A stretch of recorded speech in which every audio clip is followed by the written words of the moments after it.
Une hôtesse exige que le pilote noir quitte la première classe, reçoit un appel urgent et perd tout. L'avion était presque prêt à décoller de New York, direction Paris. La cabine de l'appareil était remplie d'une légère effervescence, tandis que l'équipage terminait les derniers préparatifs. Les portes étaient fermées et les passagers s'étaient installés dans leurs sièges respectifs. Le vol durerait près de 8 heures, mais pour le capitaine Antoine, ce ne serait pas un simple vol. Cela marquait la fin d'une ère, la dernière fois qu'il prendrait les commandes d'un avion avant un long congé bien mérité. L'air était chargé de la tension d'un départ, mais aussi de la tranquillité d'un homme qui savait qu'il avait accompli bien plus que simplement piloter un avion au cours de sa carrière. Antoine avait pris une décision particulière pour cette dernière mission. Il allait profiter de ce vol pour se reposer dans la section de première classe avant d'entrer en cabine pour son tour de pilotage. C'était un geste symbolique, un moment de calme avant le tumulte habituel des responsabilités. En tant que pilote senior, il avait ce privilège, mais ce privilège, il savait, ne serait plus le même après cette journée. Il s'installa dans l'un des fauteuils luxueux de la section réservée, fermant brièvement les yeux, profitant du luxe simple mais réconfortant de l'espace. Ses pensées dérivèrent vers les années passées, la carrière qu'il avait bâtie, mais aussi les sacrifices qui l'accompagnaient. La solitude était un compagnon constant dans son métier, et aujourd'hui, alors qu'il se trouvait là, il savourait cette tranquillité avant de reprendre ses fonctions. La première classe, à bord de cet avion, était un monde à part.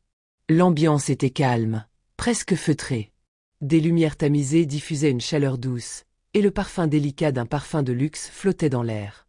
Les passagers, vêtus de costumes impeccables, de robes élégantes et de bijoux étincelants, s'installaient confortablement, leur conversation discrète entrecoupée de murmures polis. Il y avait cette illusion de perfection, comme si ce lieu suspendu dans le ciel était un petit bout d'un autre monde. Chacun semblait être là par une heureuse chance ou grâce à son statut, tous jetant des regards furtifs et curieux aux membres de l'équipage qui s'assuraient que chaque détail était en place. L'élite mondiale, assise dans l'espace clos et sécurisé de la première classe, semblait ignorer que l'homme qui les survolait, qu'ils apercevaient brièvement parfois lorsqu'ils traversaient l'allée, en réalité, les tenait littéralement entre ses mains. Parmi eux, Mademoiselle Claire, une hôtesse de l'air expérimentée, parcourait la cabine avec une certaine aisance, vérifiant les derniers détails, ajustant les coussins, et s'assurant que tout était en ordre pour le vol. Elle n'était pas particulièrement jeune, mais elle était d'une grande élégance, ayant appris à manier son autorité avec la même rigueur que son uniforme. Ses cheveux blonds étaient soigneusement attachés, et son regard, déterminé, observait chaque mouvement des passagers comme si elle était la chef d'orchestre de cette symphonie de luxe et de confort. Elle savait exactement ce que chaque passager attendait, elle connaissait la première classe sur le bout des doigts, et elle se sentait à sa place dans ce monde. Mais, aujourd'hui, quelque chose attira son attention, quelque chose qui brisa sa routine et la fit se redresser légèrement. Ce n'était pas qu'une simple intrusion, non, mais une scène étrange se déroulait sous ses yeux. Claire, alors qu'elle vérifiait les détails de l'embarquement, aperçut un homme qui marchait lentement vers la section de première classe. Il portait un uniforme impeccable, celui d'un capitaine de bord. Il s'approcha d'un des fauteuils et s'assit, sans même se soucier de l'assignation des sièges. Il semblait serein, calme, comme si tout était parfaitement normal. Claire fronca les sourcils. Cet homme, il n'avait pas l'air d'un passager comme les autres. Ella se concentra sur sa silhouette. Il était grand, avec des traits qui dégageaient une certaine dignité, mais il n'avait rien de particulier si ce n'était sa couleur de peau. Noir. Le contraste entre l'uniforme impeccable et la peau de l'homme frappait d'une manière inattendue dans cet environnement aseptisé. Ce n'était pas un jugement de sa part, mais la première classe était un monde de symboles et de codes. Les passagers s'y installaient comme des rois et reines dans leur château flottant, et ici, tout était une question de statut. Les sièges étaient attribués non seulement en fonction des préférences des passagers, mais aussi de leur place dans la hiérarchie sociale. Claire en était convaincue. Ce n'était pas un lieu pour un homme comme lui. Elle l'observa quelques instants, perplexe. Pourquoi cet homme, vêtu d'un uniforme qui semblait avoir sa place dans le cockpit, était-il dans cette section, sans se soucier de l'étiquette? Elle avait vu des pilotes se reposer en cabine, mais jamais dans la première classe. Jamais. Un léger sourire ironique se dessina sur ses lèvres. Elle décida d'intervenir. Il devait y avoir une erreur. Un malentendu. Claire s'avança vers Antoine d'un pas décidé, ses talons résonnant sur le sol de l'avion avec une fermeté qui trahissait son autorité. Un léger sourire ironique aux lèvres, elle se permit de l'observer de haut en bas, comme si sa présence seule suffisait à imposer le respect. Elle avait l'habitude de cette position, de cette certitude dans son rôle. Après tout, elle était l'hôtesse de l'air dans la section la plus exclusive du vol, et chaque action de sa part était censée refléter cette position de pouvoir et de contrôle. « Excusez-moi, monsieur, mais cette section est réservée aux passagers, dit-elle d'un ton froid, presque glacial, son regard fixé sur lui avec une arrogance discrète. Elle savait que sa voix, autoritaire, ne laissait aucune place à l'ambiguïté. L'espace de la première classe était sacré, une zone où seuls les passagers de haut rang avaient le droit de se poser, et personne, pas même un pilote, ne devrait y troubler l'ordre établi. Antoine la regarda sans dire un mot. Il la scruta tranquillement, son regard d'un bleu profond parfaitement immobile. Il savait que le ton de Claire n'était pas amical. Mais il ne réagit pas à la provocation. Il avait vu et entendu bien pire au cours de sa carrière. Il avait appris à ne pas se laisser atteindre par des gens comme elle. Il savait que certaines personnes portaient en elles des jugements invisibles, des préjugés qui leur semblaient naturels, mais qui étaient tout à fait erronés. Il n'était pas venu ici pour se battre, pour faire valoir ses droits. Non, il était venu chercher un peu de tranquillité avant de reprendre son rôle de commandant de bord. Calmement, presque avec une douceur inattendue dans un contexte si tendu, il répondit « Je suis le capitaine de ce vol, mademoiselle. Je suis ici pour me reposer avant de piloter. » Sa voix était calme, posée, sans aucune trace de colère ou de mépris. Il savait que, pour elle, ces mots seraient probablement un choc. Elle devait s'attendre à ce qu'il réagisse avec agacement, ou même se soumettre. Mais Antoine n'était pas homme à répondre à l'hostilité par la hostilité. Claire resta figée un instant, ses yeux se rétrécissant légèrement alors que son esprit tentait de digérer cette information. Le capitaine? Lui? Dans la première classe? Cela ne correspondait en rien à l'image qu'elle se faisait d'un pilote. Un pilote, pour elle, était un homme strictement dédié à son rôle dans le cockpit. Il était censé être une figure d'autorité qui dirigeait l'avion, pas un simple passager venant se reposer parmi ceux qu'il était censé surveiller. Le concept de hiérarchie dans la cabine des pilotes était immuable aux yeux de Claire. Un pilote devait être vu en cabine, il ne devait pas se mêler aux passagers. Pas de cette façon. Pas dans ce monde de luxe et de privilèges. Elle se permit de jeter un regard sceptique à son uniforme. Une chemise impeccable, une cravate bien ajustée, le brassard du capitaine étincelant sous la lumière tamisée. Ses yeux s'attardèrent un moment sur les épaulettes dorées, les insignia qui signalaient son rang. Mais malgré tout, un doute persista dans son esprit. Était-ce vraiment lui, un simple capitaine de vol, ou un homme jouant un rôle pour masquer quelque chose? Ses certitudes commencèrent à vaciller, mais son orgueil et ses préjugés, profondément ancrés, prirent le dessus. Il n'était pas dans son droit, pas à sa place. Ce qu'elle voyait là était une violation des règles tacites qui gouvernaient le monde de la première classe. « I'm sorry, but you have to leave this seat » répéta-t-elle, un peu plus fermement cette fois-ci, son visage légèrement crispé par l'insistance de sa décision. « There are protocols to follow. » Ces mots étaient pleins de cette confiance sans fondement qu'elle avait toujours placée dans ses actions. C'était comme une ligne qu'elle se devait de tracer, une frontière qui ne devait pas être franchie. Antoine, bien qu'un peu déstabilisé par cette attitude, garda son calme. Il sentit l'humiliation dans l'air, mais il savait aussi que ce genre de comportement n'était pas rare. Il avait vécu des expériences similaires, où des gens se laissaient guider par des stéréotypes ou des idées préconçues sur ce qu'il était censé être, sur ce qu'il était supposé faire. Pourtant, il n'avait pas la force de se battre contre cette ignorance, pas aujourd'hui. Pas dans cet endroit. Il se leva silencieusement, ses gestes lents, mesurés, comme pour montrer qu'il n'était ni frustré, ni bouleversé. Il ramassa son sac, sans précipitation, et se tourna vers l'arrière de l'avion. Il n'avait rien à prouver ici. Il savait que, peu importe où il se trouvait dans l'avion, son rôle restait inchangé. Il serait toujours celui qui contrôlait la situation à 30 000 pieds d'altitude. Mais ici, à cet instant précis, il n'avait pas envie de s'engager dans un combat de volonté. Il savait que c'était inutile. Ce n'était pas son moment de briller. Antoine marcha d'un pas tranquille vers l'arrière de l'avion, où les sièges étaient moins luxueux, mais où il pourrait se poser un instant et se reposer avant de prendre la relève dans le cockpit. L'isolement n'était pas un problème pour lui. Il s'y était habitué au fil des années. Il savait que ce genre de situation, bien que blessante, faisait partie de l'histoire de la vie. Il avait appris à ne pas se laisser affecter par des personnes comme Claire. Cependant, le mal était déjà fait.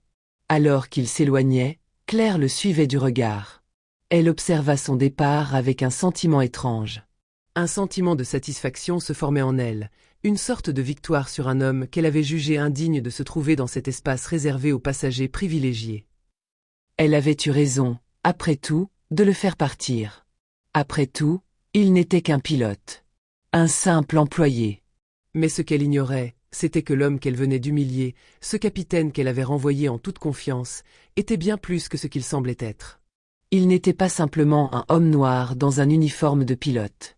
Il était un leader, un homme dont les décisions et les actions avaient un impact bien plus grand que ce que son statut dans cet avion pourrait faire croire. La leçon qu'elle venait d'ignorer serait, tôt ou tard, bien plus profonde qu'elle ne pouvait l'imaginer. Le vol démarra sans encombre, l'avion glissant dans l'air frais de l'Atlantique, ses moteurs ronronnant dans une harmonie presque parfaite. Les passagers étaient plongés dans une atmosphère de confort, bercés par les services irréprochables de l'équipage. Claire, après l'incident avec le capitaine, retourna à ses tâches habituelles. Son esprit était encore agité par l'échange, mais elle tenta de se concentrer sur son travail. Le vol semblait se dérouler comme prévu, une journée ordinaire. Cependant, 1 heure après le décollage, une alerte soudainement stridente résonna dans le cockpit. Le signal n'était pas banal. Il s'agissait d'un avertissement sérieux. Antoine, assis devant les instruments de contrôle, sursauta légèrement, son regard immédiatement attiré par les voyants rouges qui clignotaient frénétiquement sur le tableau de bord. Ce n'était pas une simple alerte mineure. Le système de navigation avait soudainement cessé de fonctionner comme prévu. La situation était bien plus grave que ce qu'il avait anticipé. L'adrénaline envahit immédiatement son corps. Il entendit son téléphone portable vibrer sur le côté de son siège, et lorsqu'il décrocha, une voix familière de la compagnie aérienne l'interpella. « Capitaine Antoine, nous avons une situation critique à bord. Il semble que le système de navigation est une défaillance majeure. Nous vous demandons de prendre immédiatement le contrôle du vol. » Le ton de l'appel n'était pas celui d'un simple rapport technique. Il portait la gravité d'une urgence imminente. Antoine sentit un frisson parcourir son échine. Il savait que la sécurité était primordiale et que l'équipage devait être parfaitement préparé pour faire face à une telle situation. Mais ce qu'il n'avait pas anticipé, c'était l'ampleur de la défaillance. Lors de l'inspection avant le vol, tout avait été jugé conforme. Les systèmes avaient passé les contrôles de sécurité avec succès. Il avait été assuré que tout était en ordre. Pourtant, ce problème ne faisait que confirmer une vérité amère. Les machines, aussi perfectionnées soient-elles, étaient parfois imprévisibles. Le sang d'Antoine se glaça, mais il n'eut pas le temps de laisser la panique l'envahir. Ses mains se resserrèrent autour du téléphone, et il coupa l'appel aussi rapidement qu'il était venu. Il se leva, son esprit fonctionnant à une vitesse folle alors que ses instincts de pilote se réveillaient en lui. L'avion se dirigeait à une altitude de croisière élevée, et bien qu'il fût stable pour l'instant, le moindre retard dans la gestion de ce problème pourrait avoir des conséquences catastrophiques. Il se précipita vers le rideau qui séparait la première classe de la cabine principale. Le tissu ondula dans son sillage alors qu'il le poussait de côté avec force. Il n'eut même pas le temps de se soucier de la présence des passagers qui l'observaient désormais, intrigués par l'agitation soudaine. Claire, qui passait dans l'allée à ce moment-là, aperçut Antoine, son visage tendu et son uniforme impeccable dissimulant à peine la concentration extrême qu'il dégageait. Son instinct de professionnel se mit en marche, et elle s'élança pour obtenir des informations. « Que se passe-t-il » demanda-t-elle, un air de sincère inquiétude traversant brièvement son visage. Ses yeux cherchaient à déceler des signes d'une menace immédiate. Elle était prête à apporter son soutien, mais aussi à comprendre ce qui se passait. L'idée que ce simple passager ait pu être le capitaine avait quitté son esprit. Antoine n'était plus un simple homme en costume.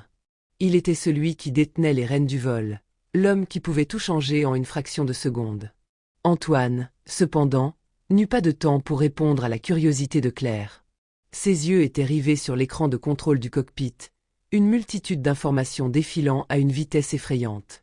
Il leva brièvement les yeux vers elle, et ses mots, glacés et fermes, résonnèrent dans l'air. « Il y a un problème avec le système de navigation. Je dois intervenir. » C'était tout. Il n'y avait ni place pour les explications, ni le temps pour les débats. Le silence s'installa dans l'air, lourd de la gravité de ses paroles. Claire efígea. Tout à coup, un éclair de compréhension traversa son esprit. L'homme qu'elle avait humilié, l'homme qu'elle avait évincé de la première classe, n'était pas un passager ordinaire. Il n'était pas là par hasard.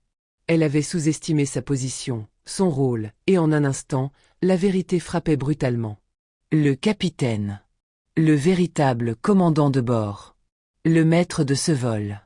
Elle sentit la honte l'envahir, mais n'eut pas le temps de se rattraper.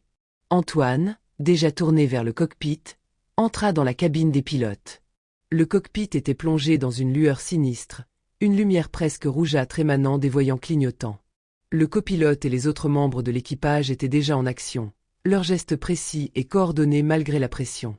Antoine prit place derrière les commandes, les instruments devant lui semblant déformer la réalité avec leurs signaux lumineux et leurs avertissements incessants. L'un des copilotes se tourna vers lui, la voix pleine de tension. Le système de navigation est en panne complète, capitaine. Nous avons perdu la trajectoire GPS, et le système d'autopilotage est hors ligne. Nous devons prendre le contrôle manuel immédiatement. Antoine hocha la tête sans hésiter. D'accord. Passez-moi les commandes. Il prit une profonde inspiration, son regard se fixant sur l'horizon devant lui, là où l'invisible défi se trouvait. La mer en dessous était invisible, la seule indication de la situation actuelle étant les instruments qui montraient un vol stable, pour l'instant. Mais il n'y avait pas de place pour l'erreur. Avec calme et détermination, Antoine se concentra sur les commandes, ses mains agissant instinctivement, manipulant les boutons, les leviers et les cadrans avec une précision millimétrée. Il sentait l'adrénaline pulser dans ses veines, mais son esprit restait froid et rationnel. La situation était sérieuse, mais il n'était pas du genre à se laisser submerger.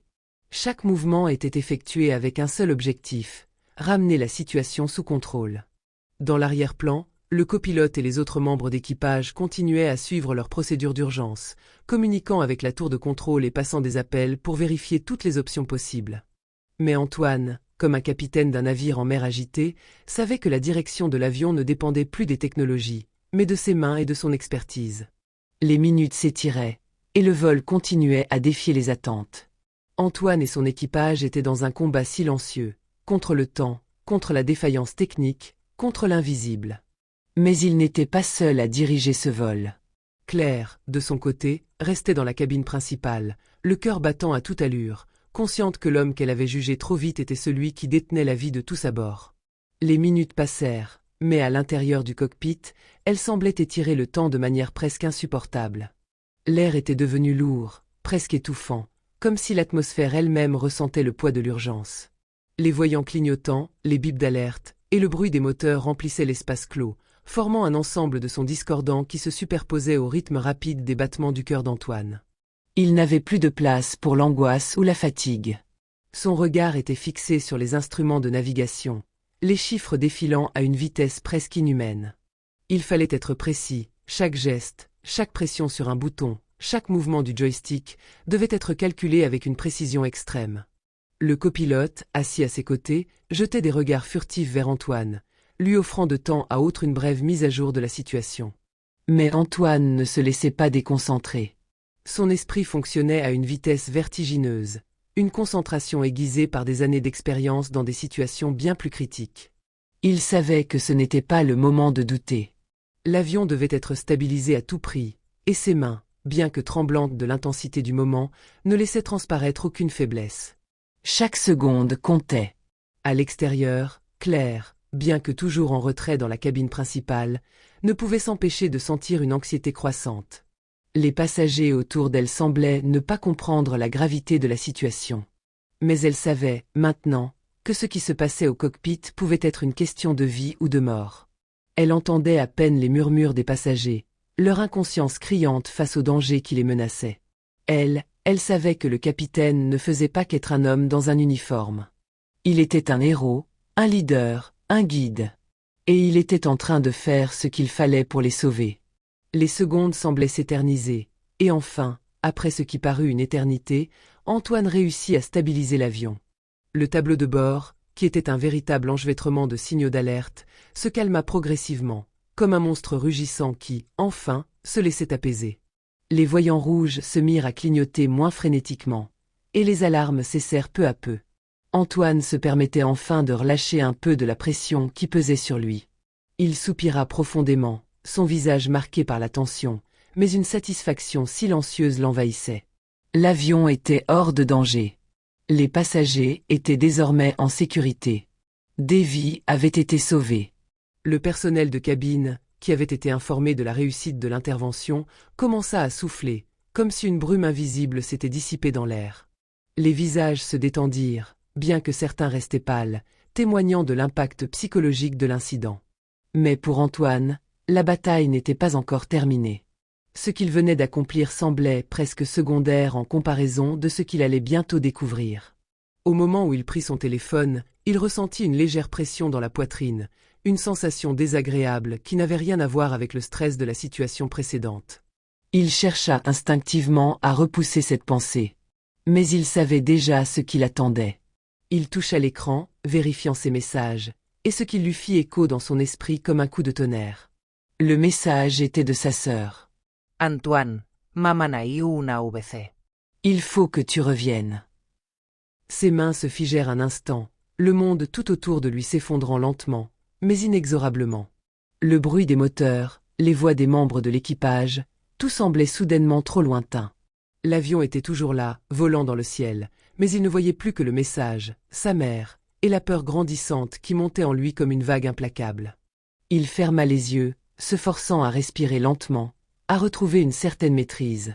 Mais l'image de sa mère, allongée dans un lit d'hôpital, probablement inconsciente et fragile, l'assaillait. Ce n'était pas un simple appel d'urgence, c'était le monde de toute une vie qui venait de basculer. La certitude qu'il n'aurait jamais voulu affronter se matérialisait sous ses yeux. La vie était fragilité. Et il avait beau avoir sauvé des vies ce jour-là, celle de sa mère n'était pas garantie. Dans la cabine principale, Claire, qui avait observé toute la scène en silence, se sentit soudainement envahie par un sentiment intense de honte. Elle avait jugé cet homme, et l'avait traité avec un dédain qu'elle regrettait amèrement. Elle avait laissé ses préjugés prendre le dessus, et maintenant, elle se retrouvait face à une réalité cruelle. Ce même homme qu'elle avait humilié quelques heures plus tôt venait de sauver des vies, sans hésitation, sans gloire apparente. Et elle, que faisait-elle? Elle l'avait rabaissé simplement parce qu'il n'était pas celui qu'elle imaginait. Elle avait agi par ignorance, par orgueil. La culpabilité commença à ronger Claire de l'intérieur, plus forte que l'orgueil qui l'avait guidée précédemment.